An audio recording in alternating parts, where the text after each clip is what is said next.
Combination of cell पर। इसका सीधा सीधा दो फार्मूला मुझे समझाना है बेहतरीन वे में। दो फार्मूला पढ़ लेते हैं, हमारे सवाल उसी से निपट जाएंगे। और आज हम लोग न्यूमेरिकल का सेशन भी डिस्कशन करेंगे, मतलब 3-4 सवाल 5 सवाल तो देखने को जरूर मिल जाएगा। तो चलिए फिर शुरू करते हैं।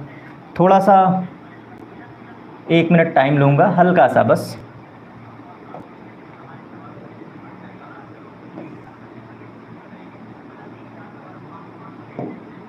थोड़ा सा ब्राइटनेस इंक्रीज करना था, मुझे ऐसा लग रहा था कि चीज़ें कम हैं विजिबल।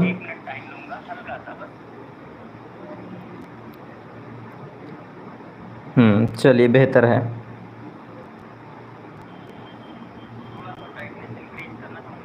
चलिए फिट हो गया, सारी चीज़ें फाइन। तो देखिए कॉम्बिनेशन ऑफ सेल्स की कहानी।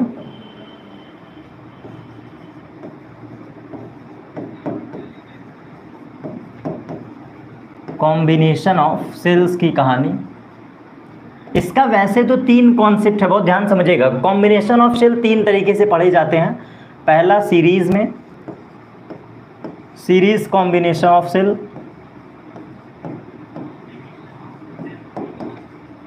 As well as parallel combination of cell,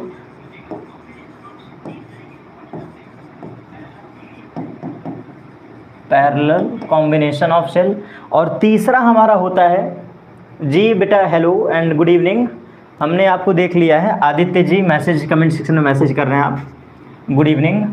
तो इसका तीसरा पार्ट है मिक्स्ड सेल, ठीक, मिक्स्ड सेल। 3 ही तरह के इसके क्वेश्चन बनते हैं।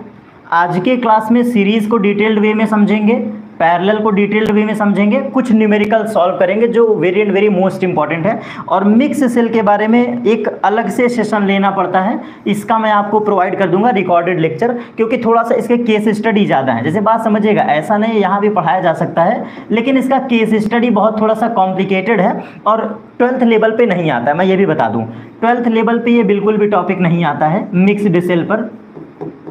बहुत रेयर अगर आप देखोगे तो 1-8 सवाल दिखेंगे, लेकिन नहीं आता है मिक्स्ड सेल। जे मेंस का एक तरह से पार्ट है, नीट का पार्ट है, तो वहाँ पर इसके कॉन्सेप्ट आते हैं जेई एंड नीट में। तो इसीलिए ये उतना इंपॉर्टेंस नहीं है बोर्ड के पर्पज़ से। हाँ, लेकिन ये दोनों हमारे बहुत पर्पज़ मतलब हेल्पफुल टॉपिक हैं और इम्पॉर्टेंट टॉपिक भी हैं। तो कॉम्बिनेशन ऑफ सेल में सीरीज से स्टार्ट करते हैं। हेडिंग आपने लगा ही लिया होगा। तो देखिए सीरीज कॉम्बिनेशन की कहानी 1 मिनट में कैसे इसको समझते हैं, 1 मिनट से भी कम टाइम नहीं लगेगा। सिंपल सी चीज़ है, कॉम्बिनेशन ऑफ सेल की कहानी पढ़ा रहा हूँ और सीरीज हमें पढ़ना है। तो देखिए सीरीज में कैसा डायग्राम बनता है वो आपको समझना है। सीरीज कॉम्बिनेशन का डायग्राम कैसा होगा, तो देखिए ये हमने बनाया छोटा सा रेजिस्टेंस, इसके बगल में एक बैटरी।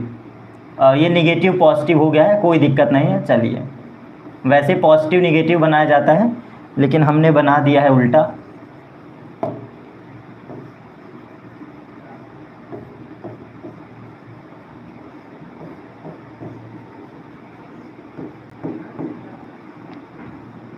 एंड सो ऑन, ये चलता रहेगा ऐसे ही, ठीक। अब देखिए यहाँ पे हम करते क्या हैं, जो चीज़ें आपको समझना है। बैटरी का EMF E1 आपको एज्यूम करना है, E2 एज्यूम करना है, as well as E3 assume करना है। और ये डॉट डॉट डॉट कहाँ तक जाएगा, EN तक, EN तक।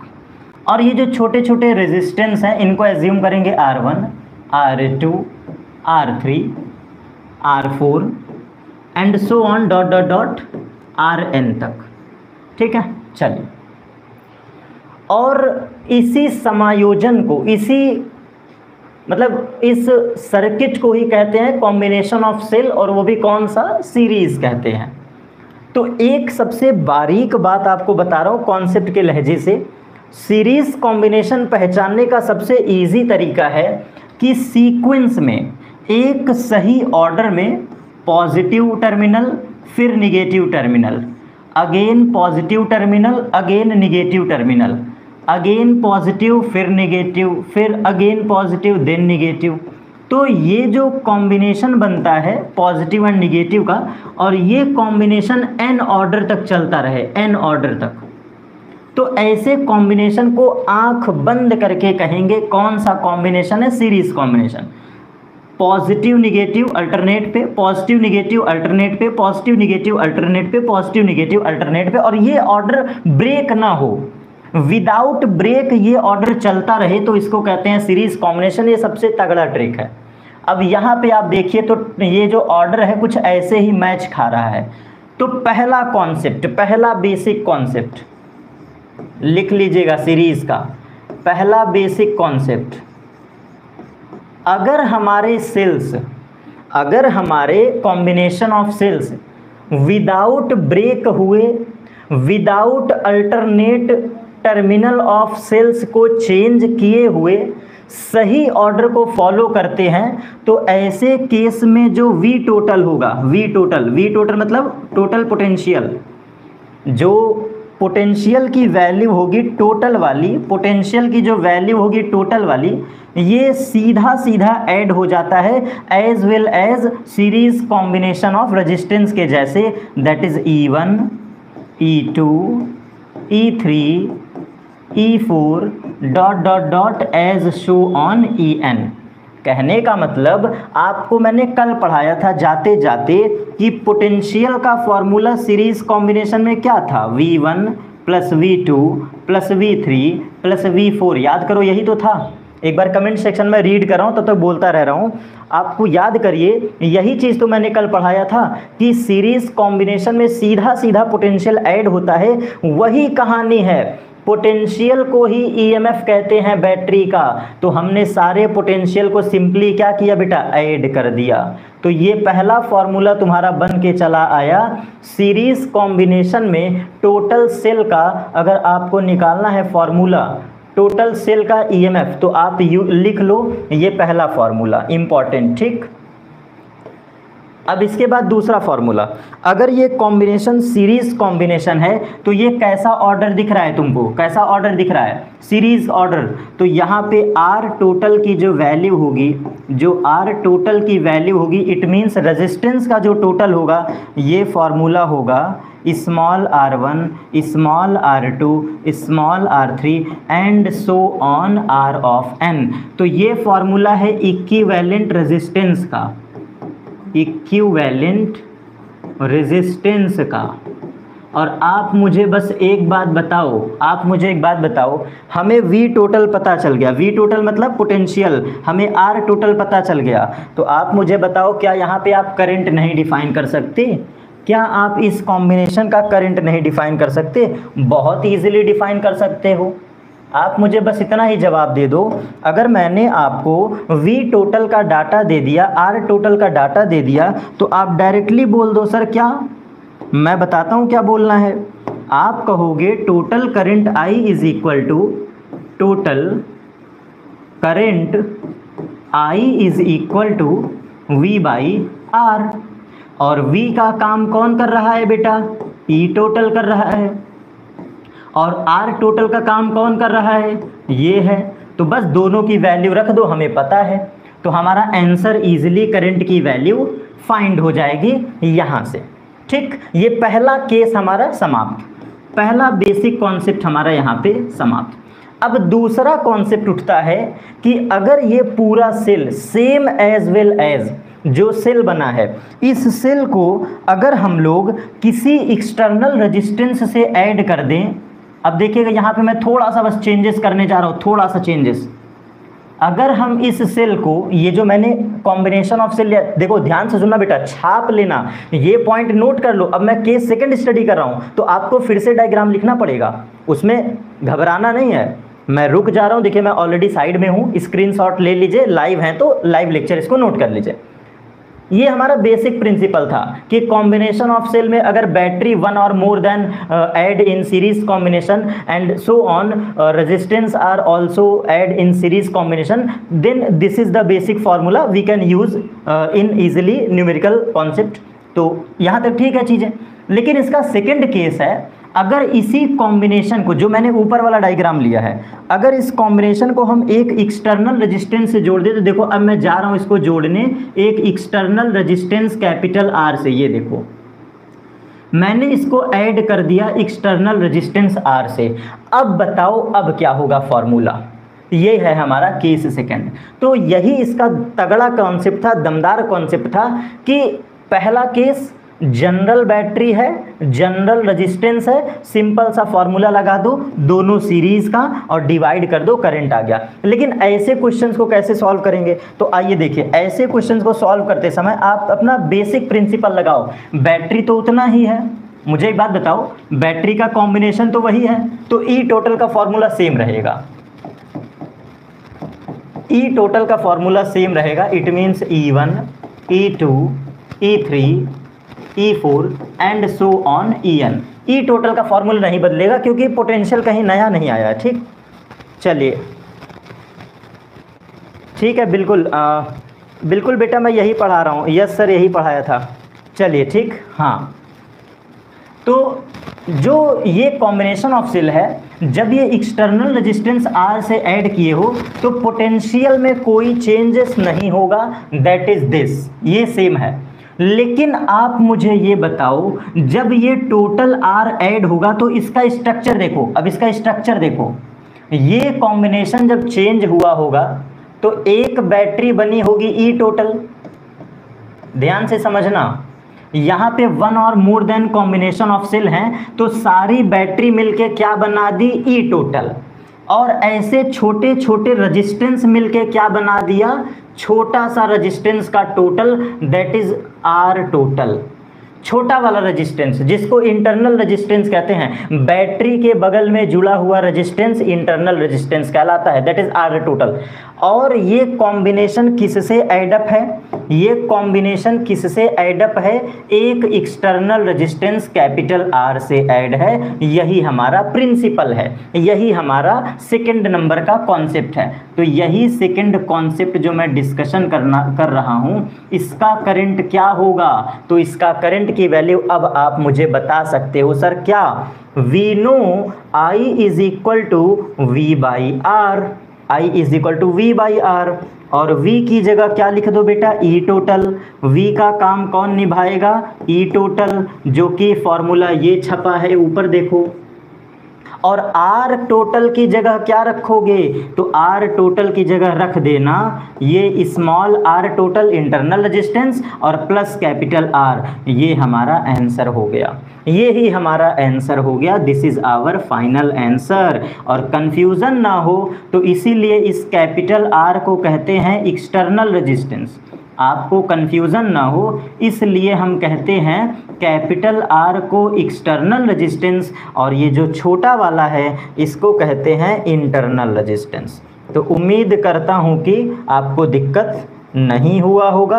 और इन दो केसेस के प्रिंसिपल में मैंने कुछ ऐसा नहीं पढ़ा दिया जो आपको समझ में ना आया हो, क्योंकि R टोटल और स्मॉल कैपिटल R ये दोनों अभी भी सीरीज में ही हैं। आप इतना क्लास 10th का सर्किट पढ़े होंगे तो याद होगा, ये छुटकवा R टोटल और ये बड़कवा कैपिटल R ये दोनों सीरीज में हैं। देखो ध्यान से, बैटरी को खींच दो, बैटरी का टर्मिनल तोड़ करके सीधा कर दो तो ये R वाला और कैपिटल R वाला सीरीज हैं, इसीलिए फॉर्मूला ये बन गया।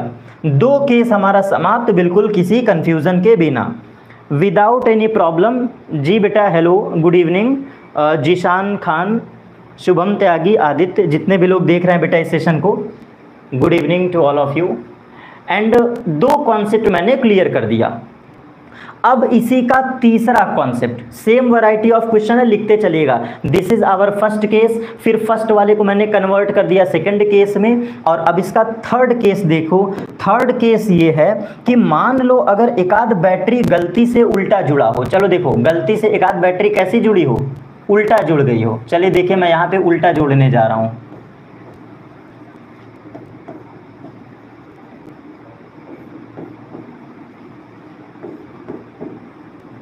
एंड सो ऑन, ठीक है, ये एंड सो ऑन, ये कंटिन्यू हो रहा है एन सेल तक। ये कहाँ तक जा रहा है बेटा, एन सेल्स तक। तो अब देखो इस कॉन्सेप्ट को देखो, बैटरी हमारी E1 है, बैटरी हमारी E2 है, बैटरी हमारी E3 है, बैटरी हमारी E4 है, बैटरी हमारी E5 है, बैटरी हमारी E6 है, एंड सो ऑन।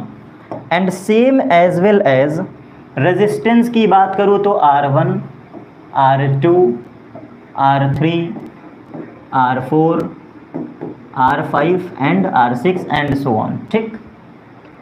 अगर इस कॉम्बिनेशन को देखा जाए, this is concept number third या फिर टाइप नंबर थर्ड, जो भी कह दो, concept number third, series combination का कॉन्सेप्ट नंबर थर्ड।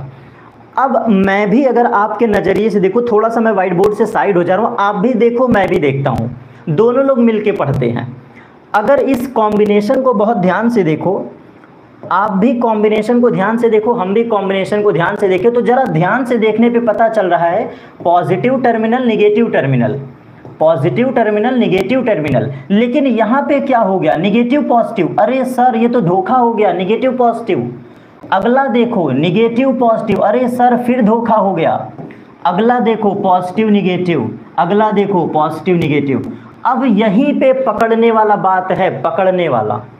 मैंने सिखाया था कि positive negative positive negative positive negative positive negative, जब ये एक सीक्वेंस में हो, एक ऑर्डर में हो, तो ऐसे को कहते हैं सीरीज। लेकिन सर ये बताइए, यहाँ पे ऑर्डर उल्टा हो गया, ये देखिए ऑर्डर उल्टा हो गया, तो क्या इसको अब सीरीज नहीं कहेंगे? मैं कहूँगा नहीं बेटा, कहोगे, बिल्कुल कहोगे। मैं कहाँ कह रहा हूँ कि नहीं कहोगे। बस एक यहाँ पे गलती हो गई है कि जब कभी टर्मिनल उलट जाए, उलटने का मतलब उल्टा हो जाए, ध्यान से सुन रहे हो ना, सुनते रहना। जब कभी टर्मिनल उल्टा हो जाए तो ऐसे के पोटेंशियल को माइनस करके लिख देना। जिस बैटरी का टर्मिनल उल्टा हो जाए, निगेटिव टू पॉजिटिव, उसके ईएमएफ को हमेशा निगेटिव में रखिएगा। बस यही फॉर्मूला करके और नोट डाउन कर लो। तो आओ इसका फॉर्मूला बनाते हैं, प्यारा सा फॉर्मूला। जो ई टोटल है, जो ई टोटल है, ये क्या होगा, पहला वाला सेल सही है E1, दूसरा वाला सेल भी सही है इसलिए E2, लेकिन तीसरा सेल उल्टा है तो माइनस लगा के E3 लिख दो, चौथा सेल भी उल्टा है इसलिए माइनस लगा के E4 लिख दो, लेकिन पांचवा सेल सही हो गया तो this is E5 and also छठवां सेल सही है डॉट डॉट डॉट EN। उम्मीद करता हूं समझ गए होगे। जिस सेल का टर्मिनल उलट जाता है, उल्टा हो जाता है, उसके टर्मिनल को नेगेटिव लिखते हैं, क्योंकि basically we know higher potential to lower potential, ये ऑर्डर है positive to negative. Positive to negative का क्या ऑर्डर है, हायर पोटेंशियल टू लोअर, इसलिए पोटेंशियल पॉजिटिव लेते हैं। ध्यान से सुनना बेटा, ईएमएफ का ऑर्डर पॉजिटिव तब लेते हैं जब वो higher potential to lower potential हो। तो यहाँ देखो HP LP, लेकिन तीसरे वाले केस में LP टू HP हो गया, तीसरे वाले केस में LP टू HP, और जब लोअर से हायर जाते हैं तो निगेटिव ईएमएफ होता है, इसीलिए सिंबल मैंने E3 और E4 का क्या लिया है, निगेटिव। ये देखिए E3 का पोटेंशियल निगेटिव, E4 का पोटेंशियल ऑल्सो निगेटिव। तो यही बस आपको समझना था। अब ये बातें इरेज कर दे रहा हूँ, ठीक। तो हमारा E टोटल आ गया। अब कॉन्सेप्ट उठता है कि R टोटल क्या होगा, तो चलिए R टोटल को निकाल लेते हैं। R टोटल का फॉर्मूला वही same, R1 plus R2 plus R3 plus R4 plus R5 and so on Rn। कहानी क्लियर। आप कॉम्बिनेशन को देखो, E टोटल भी आ गया, R टोटल भी आ गया, तो सिंपल सा बच्चों वाला फॉर्मूला लगा दो, सिंपल सा बच्चों वाला फॉर्मूला लगा दो।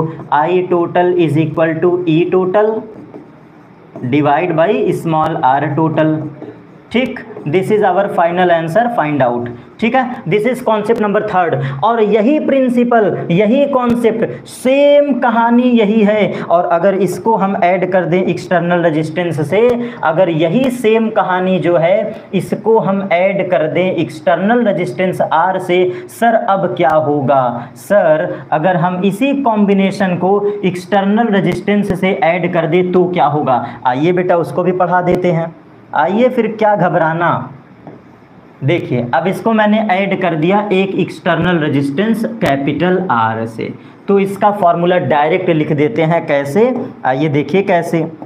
जब ये सर्किट कन्वर्ट होगी, जब ये सर्किट कन्वर्ट होगी तो कुछ ऐसा बनेगा, क्या, E टोटल हमें पता ही रहेगा,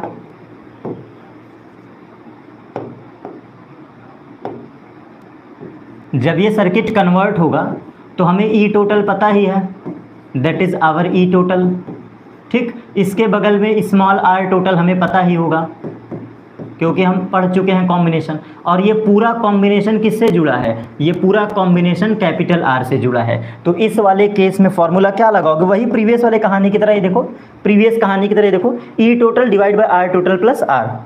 तो बस यही कहानी यहाँ भी छाप दो। तो इसका वाला जो आंसर होगा केस सेकंड वाले का, इस वाले का केस सेकंड का, तो यहाँ पे करंट की जो वैल्यू होगी this is basically E total and whole divide by capital R plus small R का टोटल। तो मैंने पूरा चिट्ठा खोल के रख दिया, और इससे ज़्यादा वैरायटी ऑफ कॉम्बिनेशन सीरीज में नहीं पॉसिबल है बेटा, नेवर पॉसिबल। किताब उठा लो, क्वेश्चन बैंक उठा लो, जेईई मेंस का क्वेश्चन उठा लो, नीट का क्वेश्चन उठा लो, सन 1995 या 90 के बाद का कोई सा भी पेपर उठा लो, 1990 के बाद का किसी भी साल का पेपर उठा लो, मैं चैलेंज कर रहा हूं कि 4 सेल से ज़्यादा आज तक सवाल नहीं आए हैं। 4 कॉम्बिनेशन ऑफ सेल से ज़्यादा आज तक सवाल नहीं आए हैं, और मैंने तो 6 सेल तक पढ़ा दिया। ये देखो E6 तक, ये देखो R5 तक, और 3 सेल से ज़्यादा सवाल आज तक नहीं आया। मैं जेईई नीट की बात बता रहा हूँ, तो इंटर लेवल छोड़ ही दो। तो यहाँ पे हमारा पूरा कॉन्सेप्ट डिटेल्ड वे में समाप्त। ये कॉम्बिनेशन आपको याद रखना है, क्योंकि विदाउट फार्मूला ही हम गलती करते हैं बेटा, विदाउट फार्मूला ही हम गलती करते हैं। तो जनरल केस था, जनरल पोटेंशियल, जनरल रेजिस्टेंस, तो जनरल फार्मूला, दोनों को डिवाइड कर दिए, आंसर आ गया। इसी का दूसरा केस, अगर हम इस पूरे कॉम्बिनेशन को एक्सटर्नल रेजिस्टेंस आर से जोड़ दें तो ये पूरा सर्किट कन्वर्ट हो जाएगा इस फॉर्मेट में। ये रहा पोटेंशियल, ये रहा आर, ये रहा एक्सटर्नल, तो इसके लिए formula E total upon R plus capital R. यहाँ से भी हमारी कहानी आ गई। कैपिटल आर का मतलब एक्सटर्नल, स्मॉल आर का मतलब इंटरनल। ठीक है।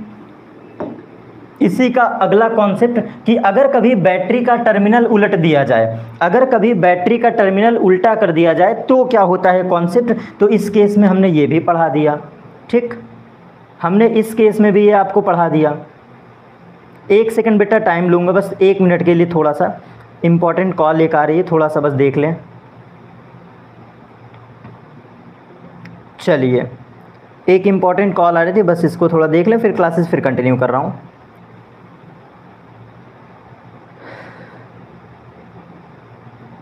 तो यहाँ तक सारी चीज़ें बेहतर हैं।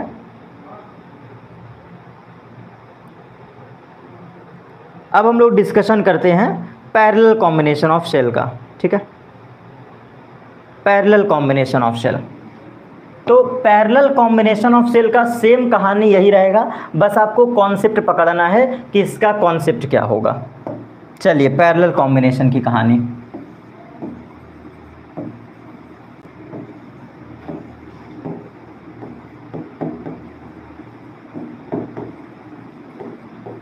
Parallel combination of cells. ठीक, तो इस कॉन्सेप्ट को भी समझने का बहुत इजी कॉन्सेप्ट बताएंगे, बहुत ही इजी तरीका, पकड़ लेंगे तो चीज़ें बेहतर। तो यहाँ पे हमारा ईएमएफ ये देखिए जुड़ता जा रहा है धीरे धीरे। 3-4 में बना के दिखा दे रहा हूँ, आप समझ जाएंगे।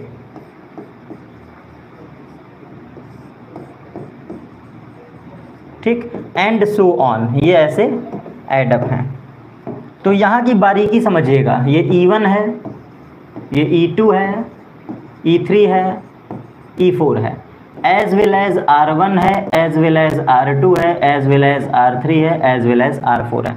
अब यहाँ का कॉम्बिनेशन आपको समझना है। पहले जनरल प्रिंसिपल है, ये आपस में पैरेलल कॉम्बिनेशन है। ये देखिए पैरेलल कॉम्बिनेशन, तो इसका फॉर्मूला आप लगाओगे जैसा कि हमने पढ़ाया था कल के क्लास में, I = V/R। यही तो फार्मूला कल पढ़े थे। और पैरेलल कॉम्बिनेशन में जो आंसर होता है that is I1 + I2 + I3, यही हमारा था। याद करिए, यही था। तो बस यहीं से हेल्प ले करके हम अपना आंसर फाइंड आउट कर लेंगे। लेकिन एक कंपलसरी केस यहाँ पे है। ऐसे क्वेश्चंस को सॉल्व करने के लिए आपका पहला स्टेप होगा ऐसे क्वेश्चंस को सॉल्व करने के लिए पैरेलल कॉम्बिनेशन ऑफ सेल को सबसे पहले आप 1/r टोटल निकालेंगे। क्या निकालेंगे बेटा? पहले आप डिफाइन करेंगे 1/r टोटल, मतलब छोटे छोटे इंटरनल रेजिस्टेंस का इक्विवेलेंट निकालना है। So 1/r is equal to 1/r1 plus 1/r2 plus 1/r3 plus 1/r4 and so on 1/rn। ठीक है, ये हमारा कॉन्सेप्ट है।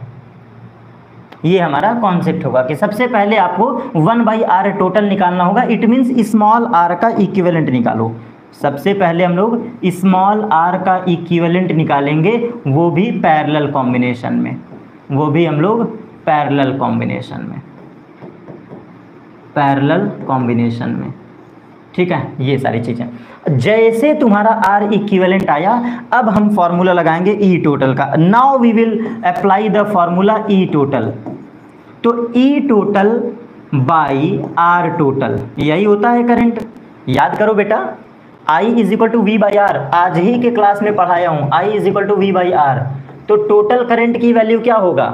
ई total upon r total is equal to E1/R1 plus E2/R2 plus E3/R3 plus and so on En upon Rn। अब मुझे एक बात बताओ, ये फॉर्मूला कहाँ से आया?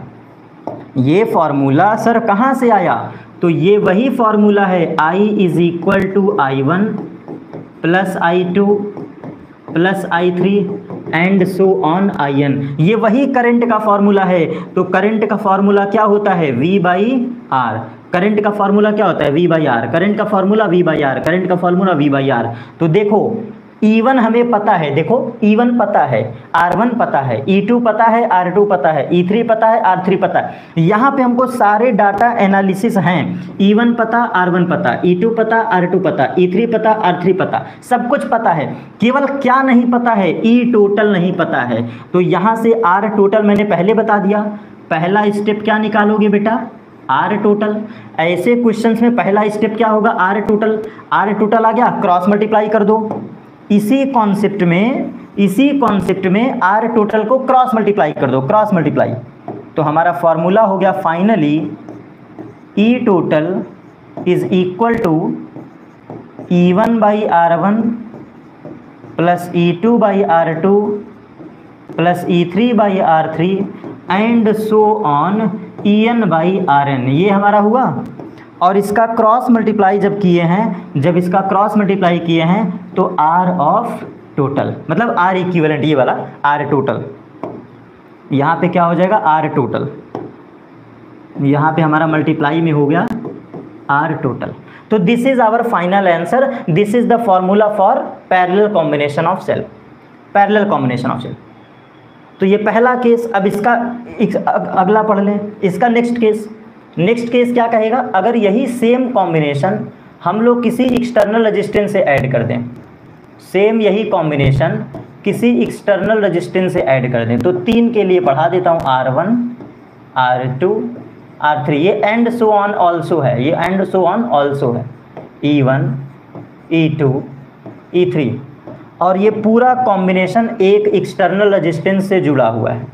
ये पूरा कॉम्बिनेशन हमारा एक एक्सटर्नल रेजिस्टेंस से जुड़ा हुआ है, दैट इज कैपिटल R। तो ऐसे केस में आप मुझे बताओ, ये डायग्राम किस में कन्वर्ट हो जाएगा? ई टोटल में। ये हमारा हो गया ई टोटल, क्योंकि आपको पता है सारे कॉम्बिनेशन ऑफ सेल का बन जाएगा ई टोटल और सभी R का बन जाएगा R टोटल, क्योंकि पैरेलल कॉम्बिनेशन है। तो ये R टोटल, और ये कॉम्बिनेशन किससे ऐड है? ये ऐड है कैपिटल R से। तो फॉर्मूला देखिएगा, फॉर्मूला पहला स्टेप हमने क्या सिखाया था? हमने अभी बड़ा पढ़ाया कि पहला स्टेप आप क्या निकालोगे?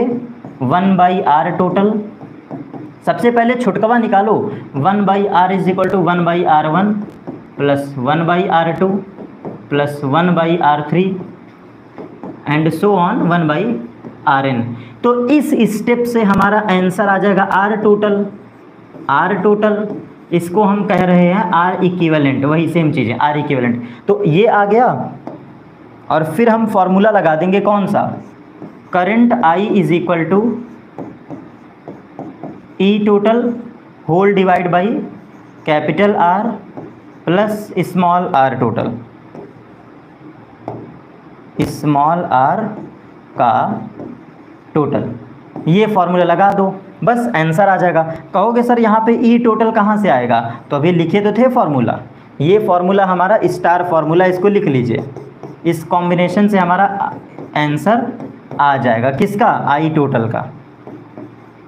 Total current through this circuit, total current through this circuit आ जाएगा। और ई टोटल का फॉर्मूला अगर ना समझ में आया हो तो यहाँ लिख दे रहे हैं। अभी हमने पढ़ाया था ई टोटल का फॉर्मूला क्या होता है, ई टोटल बराबर होता है E1 by R1, E2 by R2 plus E3 by R3 and so on, और इस पूरे कॉम्बिनेशन को मल्टीप्लाई कर दो स्मॉल आर टोटल से। यही तो लिखे थे प्रीवियस केस में। ये देखो बच्चा, ये देखो आर टोटल का फॉर्मूला क्या है, E1 R1, E2 R2, E3 R3 multiplied by R total. तो ये देखो, ठीक, पहला स्टेप ये, देन दूसरा स्टेप ये, और थर्ड स्टेप ये। तो this is our final step, this is our final step. चलिए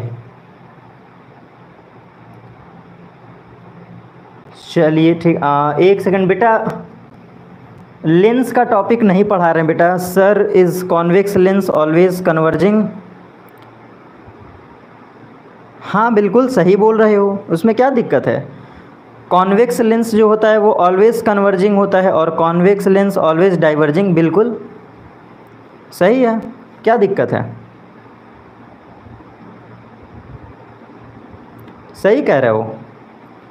चलिए, तो ये पैरेलल कॉम्बिनेशन का ये दो फॉर्मूला याद रखिएगा, और इसका भी एक आपको ट्रिक दे देता हूँ, शॉर्ट ट्रिक दे देता हूँ, ध्यान से सुन लीजिएगा। शॉर्ट ट्रिक ज़रूरी है कि क्या है वो शॉर्ट ट्रिक, सुनते चलना। अगर बात आए सीरीज़ कॉम्बिनेशन की, सीरीज़ की, तो डायरेक्टली पोटेंशियल जुड़ता जाता है, E1 E2 E3 dot dot dot En directly जुड़ता जाता है, EMF जो होगा, ठीक।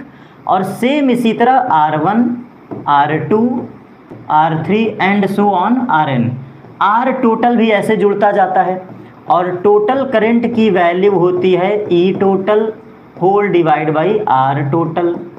ये हमारा आंसर हो जाएगा करंट का। लेकिन अगर यही कॉम्बिनेशन कैपिटल R से जुड़ जाए, यही सीरीज कॉम्बिनेशन किसी एक्सटर्नल रेजिस्टेंस से अगर जुड़ जाए, मैं पढ़ा चुका हूँ इसलिए आप बाद में वीडियो को देख लीजिएगा पीछे जा कर के। अगर यही कॉम्बिनेशन एक्सटर्नल रेजिस्टेंस से जुड़ जाए तो बस यहीं पे कैपिटल R बैठ जाता है और ये हमारा फाइनल आंसर हो जाता है। और अगर गलती से बैटरी कोई उल्टा जुड़ गई, अगर किसी बैटरी का टर्मिनल उल्टा दिख गया, निगेटिव पॉजिटिव, तो ऐसे केस में आप क्या करोगे, E1 E2 E3 और इसके बाद क्या लगा दोगे, माइनस, इसके बाद क्या लगा दोगे, माइनस। जैसे मान लो जिस सेल का कॉम्बिनेशन अगर उल्टा है तो -E4 -E5 and so on, ठीक है। और R टोटल वही रहेगा, R टोटल तो वही रहेगा, ये थोड़ी ना बदल जाएगा, R1 R2 R3 and so on Rn। तो यहाँ से भी हमारा आंसर आ चुका है, यहाँ से भी आंसर आ गया, क्या, I is equal to R total divide by,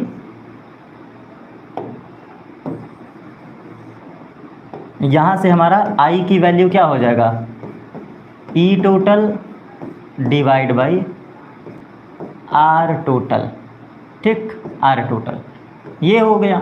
जब सेल क्या है, मतलब रिवर्स कॉम्बिनेशन में जुड़ गई है, when cell are in reverse combination, अगर सेल को उल्टा कर दिया जाए, रिवर्स कर दिया जाए, तो बस माइनस लगा के ऐड कर दो, माइनस लगा के ऐड कर दो, आंसर आ जाएगा। और यही पूरा प्रोसेस अगर एक्सटर्नल रेजिस्टेंस से जुड़ा है तो R यहाँ फिर आके बैठ जाएगा। अगर यही पूरा कॉम्बिनेशन एक्सटर्नल रेजिस्टेंस R से जुड़ा है तो हमारा ये फार्मूला हो जाएगा। यही बातें मैंने पढ़ाया है आज के स्लाइड में। अब इसको क्लियर करके फिर यहीं पे पैरेलल का देख लेते हैं। तो पैरेलल वाले की कहानी ध्यान देना, जब भी कभी पैरेलल कॉम्बिनेशन ऑफ सेल आए, parallel combination of cell, parallel combination of cell, तो पैरेलल कॉम्बिनेशन का हमेशा पहला स्टेप होगा, फर्स्ट स्टेप, पहला स्टेप होगा 1/r टोटल फार्मूला लगाओ। कौन सा formula, 1/r 1/R1, 1/R2, 1/R3 and so on 1/Rn। ये फॉर्मूला लगाओ और यहाँ से क्या निकाल लो, पहला स्टेप अप्लाई करके तुम्हारा काम होगा आर टोटल निकालना। तुम्हारा काम क्या होगा, आर टोटल को फाइंड आउट करना, फाइंड आउट। जैसे हमारा आर टोटल आ गया, छोटकवा आर इंटरनल रेजिस्टेंस का टोटल आया, तुरंत फॉर्मूला लगा दो, E total is equal to E1/R1, E2/R2, E3/R3 and so on, also this is multiplied by R total. ठीक है, ये फॉर्मूला मैं पढ़ा चुका हूँ आज के क्लास में। तो यहाँ से हमें क्या मिल गया बेटा, E total. This is our second step, ये हमारा क्या होगा, सेकेंड स्टेप। तो सेकेंड स्टेप में तुम्हारा होगा, सेकेंड स्टेप में होगा ई टोटल को फाइंड आउट करना। सेकेंड स्टेप में होगा ई टोटल को फाइंड आउट करना। जैसे हमारा आर टोटल पता, ई टोटल पता, तुरंत फॉर्मूला लगा दो, आई बराबर E total divide by R total, E total by R total. और यहाँ से हमारा क्या आ गया, फाइनल आंसर आ गया किसका, पैरेलल कॉम्बिनेशन का। और ये पूरा जो सिस्टम है, ये पूरा सिस्टम अगर एक्सटर्नल रेजिस्टेंस से ऐड हो जाए तो यहाँ पे कौन बैठ जाएगा, एक्सटर्नल रेजिस्टेंस आर। अगर ये पूरा कॉम्बिनेशन एक्सटर्नल से जुड़ जाए तो वो हो जाएगा।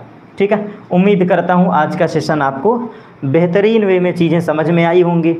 ठीक है, यहाँ तक कोई दिक्कत तो नहीं, चलिए कोई दिक्कत नहीं, कोई परेशानी नहीं। अब जितना मेरा कॉन्सेप्ट था आज के क्लास में पूरा थियरी में समाप्त करने जा रहा हूँ, ताकि कल के जो आगे के सेशन होंगे कुछ क्वेश्चंस का डिस्कशन लूँगा और न्यूमेरिकल का। तो बस 5 से 7 मिनट के अंदर किरचॉफ सेकंड लॉ की कहानी मैं आज के क्लास में डिस्कशन कर दे रहा हूँ, और बाकी डिटेल्ड वे में आपको वन शॉट प्रोवाइड कर दूंगा किरचॉफ का डिटेल। तो ये वन शॉट रिवीजन है, पूरे चैप्टर का सबसे आखिरी टॉपिक बताने जा रहा हूँ, that is Kirchhoff law. Kirchhoff law वैसे तो ये बहुत लंबा लॉ है, किरचॉफ्स लॉ, लेकिन इसका मैं कीवर्ड आपको बता रहा हूँ जितने से हमारा काम हो जाएगा। तो किरचॉफ लॉ में एग्जाम के पॉइंट ऑफ व्यू से आप याद रखिएगा, फर्स्ट लॉ जो है, मैं बहुत सारे पॉइंट आपको एकदम शॉर्टकट बता रहा हूँ। First law,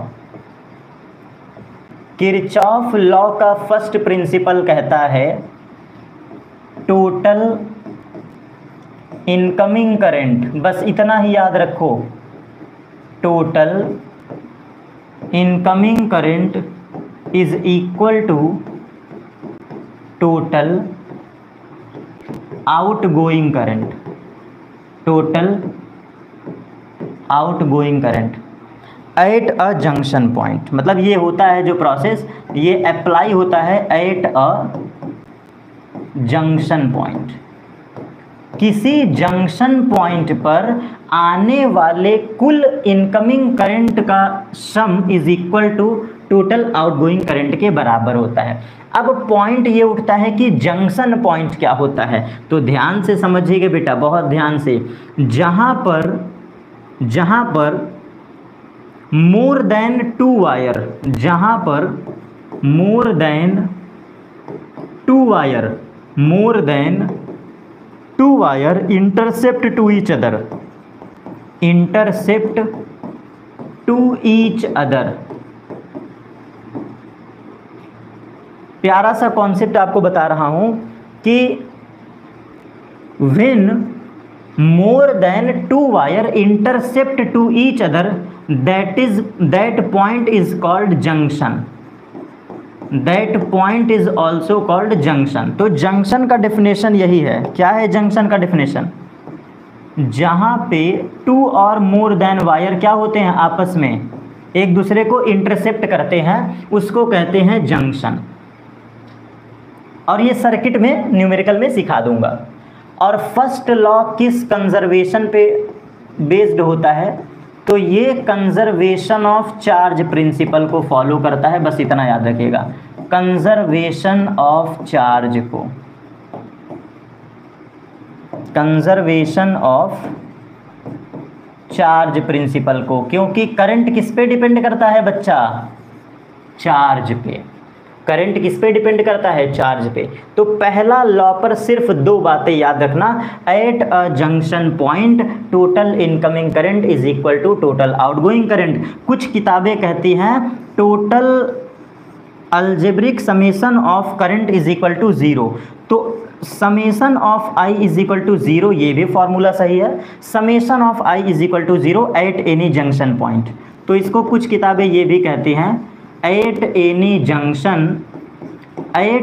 junction total summation of I is equal to 0, और इस समेशन का जो फुल फॉर्म होता है वो that is I1 plus I2 plus I3 plus I4 and so on In is equal to 0।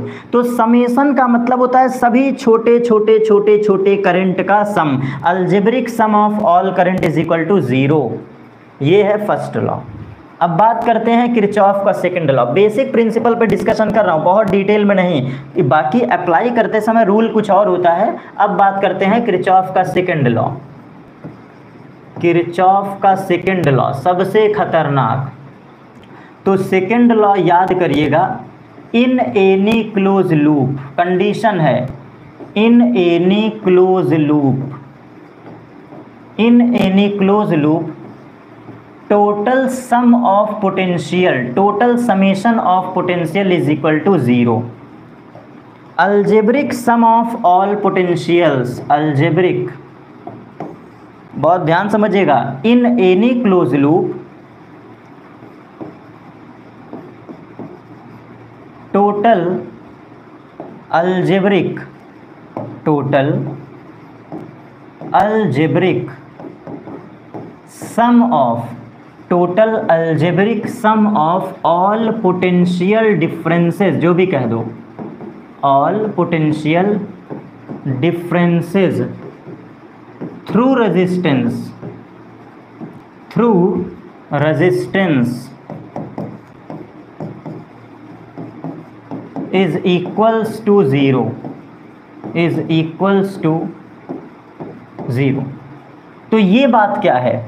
Summation का फुल फॉर्म होता है V1 plus V2 plus V3 plus V4 and so on Vn is equal to 0। यही है summation का full form.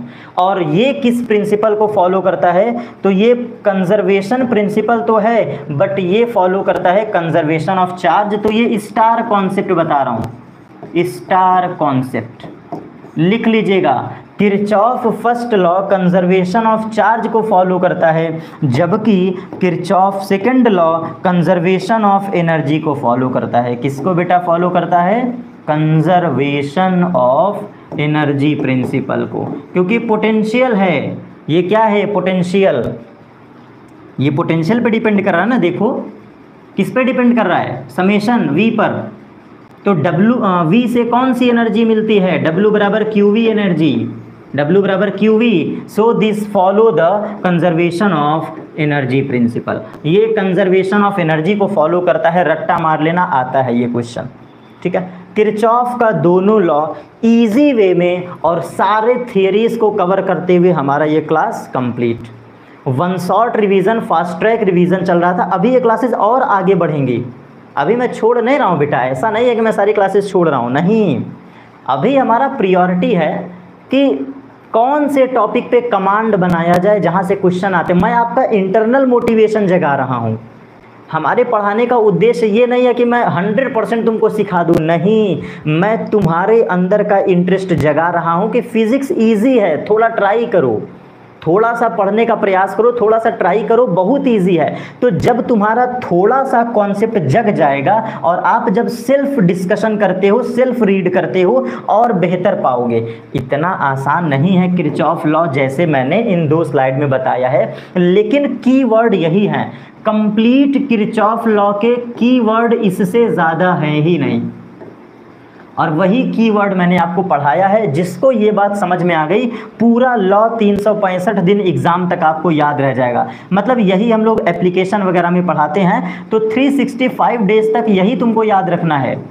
पूरी कहानी किसी को नहीं याद रहती, पूरी कहानी किसी को नहीं याद रहती, कीवर्ड ही याद रहता है, न्यूमेरिकल उससे सॉल्व हो जाता है। ठीक है, तो ये किरचॉफ लॉ का मैंने मेजर पोर्शन आपको सब कुछ बता दिया। ये था लॉ एंड लॉ।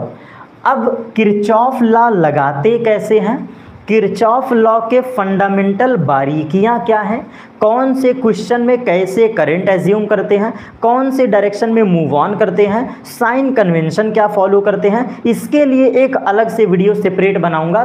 कल के सेशन में हम लोग न्यूमेरिकल स्टार्ट करेंगे। मतलब मेरे तरफ से थियरी कंप्लीट समाप्त हो चुकी है।